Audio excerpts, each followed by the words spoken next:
नमस्कार, मेरा नाम भूमि है और इस वक्त मैं अंता पहुंच चुकी हूं, जहां पर चुनावी माहौल बड़ा ही रोचक देखा जा रहा है। साफ तौर पर देखा जा रहा है कि चुनावी माहौल एकदम त्रिकोणीय है।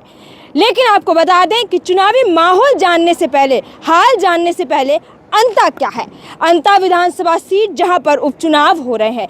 यह विधानसभा सीट जो 2008 से बनी हुई है और लगातार यहां पर जब भी चुनाव होते हैं तो एक बार बीजेपी और एक बार कांग्रेस है वो जीती है, और अभी तक 2 बार कांग्रेस और 2 बार बीजेपी जीती है और दोनों बार दोनों पार्टियों ने राज किया है। आप देखिए यहाँ पर अंता में हम खड़े हैं, जहाँ पर चुनावी माहौल को जानने के लिए सभी बड़ा आतुर हैं। 2008 में प्रमोद जैन भाया ने जीत हासिल की, फिर 2013 में चुनाव हुआ जहाँ पर बीजेपी से प्रभुलाल सैनी जो बाजी मारकर ले गए। फिर 2018 आया, फिर प्रभुलाल सैनी को खड़ा किया गया, लेकिन कांग्रेस से प्रमोद जैन भाया फिर बाजी मार ले गए।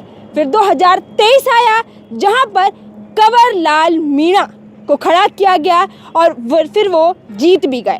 कंवर लाल मीणा जीत तो गए, लेकिन 2 साल तक उन्होंने इस सीट पर राज कर पाया, फिर वो जेल चले गए, जिसके बाद उनकी विधायकी को निलंबित कर दिया गया, जिसके चलते अब चुनाव हो रहे हैं।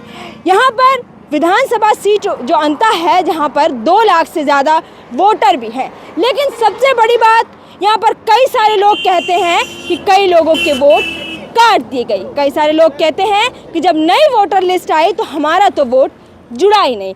तमाम समस्याएं हैं लोगों के अंदर, तमाम जगहों पर चुनावी प्रचार प्रसार भी चल रहा है। लेकिन जब हम अंता आते हैं तो कई सारी जगहों पर लोग कहते हैं कि यहाँ तो नेता हैं, आते ही नहीं हैं। तीनों नेता जो है अपना बड़ा ही जोरों शोर से एकदम चुनावी प्रचार कर रहे हैं, दमखम दिखा रहे हैं और अलग अलग सभाएं हैं वो कर रहे हैं। लेकिन सबसे बड़ी बात, यहाँ पर 2 लाख से ज़्यादा वोटर हैं। यहाँ पर लगातार एक बार कांग्रेस एक बार बीजेपी राज करती है, तो क्या इस बार अंता की विधानसभा सीट जहाँ पर कंवर लाल मीणा की विधायकी को निलंबन होने के बाद ये चुनाव हो रहे हैं, उपचुनाव, जहां पर त्रिकोणीय मुकाबला है। बीजेपी से इस बार मोरपाल सुमन को वो टिकट दिया गया है, निर्दलीय प्रत्याशी नरेश मीणा है और कांग्रेस से प्रत्याशी प्रमोद जैन भाया है।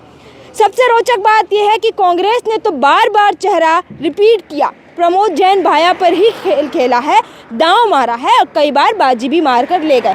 लेकिन बीजेपी ने लगातार 2 बार प्रभुलाल सैनी को मैदान में उतारा है और उसके बाद एक बार कंवर लाल मीणा को। अंता की बात आती है तो प्रमोद जैन भाया के अलावा कांग्रेस को कोई और चेहरा सूझता ही नहीं है। लगातार बार बार प्रमोद जैन भाया को ही यहाँ से टिकट दिया जाता है, चाहे वो हारे या चाहे वो जीते। अब आगे क्या होगा, ये तो दाखटक अंता पहुँच चुका है। चुनावी यात्रा शुरू कर दी है अंता की। कल हमें माहौल कैसा देखने को मिलेगा ये तो हम आप तक लाते रहेंगे। तब तक के लिए बने रहिए हमारे साथ।